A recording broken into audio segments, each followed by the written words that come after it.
अब हल्दी के शुभ व्यवहार, हल्दी मांगले की। अब हल्दी के शुभ व्यवहार, हल्दी मांगले की। अब हल्दी के शुभ व्यवहार, हल्दी मांगले की।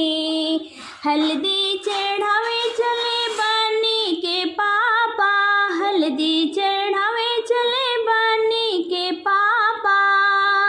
मम्मी रानी कलश लिए ठाड़े, हल्दी मांगले की। मम्मी रानी कलश लिए ठाड़े, हल्दी मांगले की। अब हल्दी के शुभ व्यवहार, हल्दी मांगले की।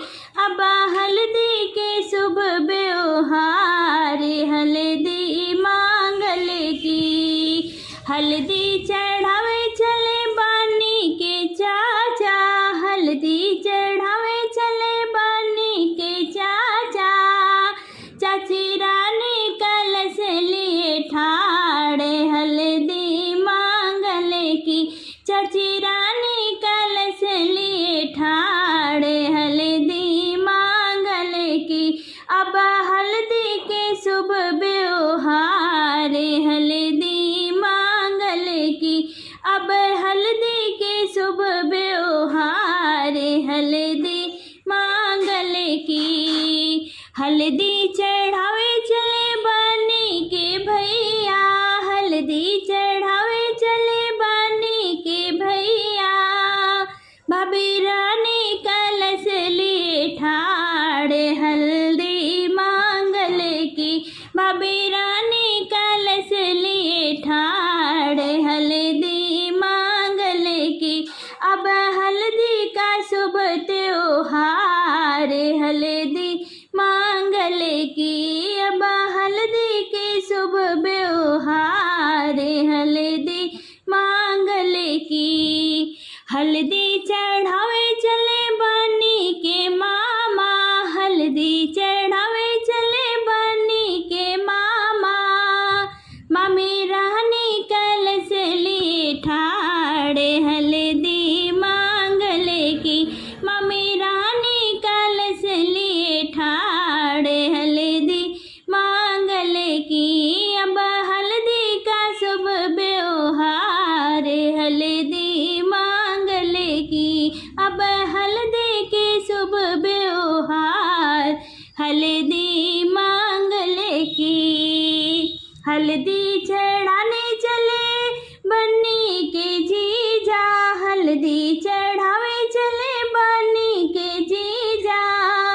दीदी रानी कलश लिए ठाड़े, हल्दी मांगले की। दीदी रानी कलश लिए ठाड़े, हल्दी मांगले की। अब हल्दी का शुभ व्यवहार, हल्दी मांगले की।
तोहरा खैले मालिन काऊ झाका झोरले केथुआ के तोरले हैं डार जी।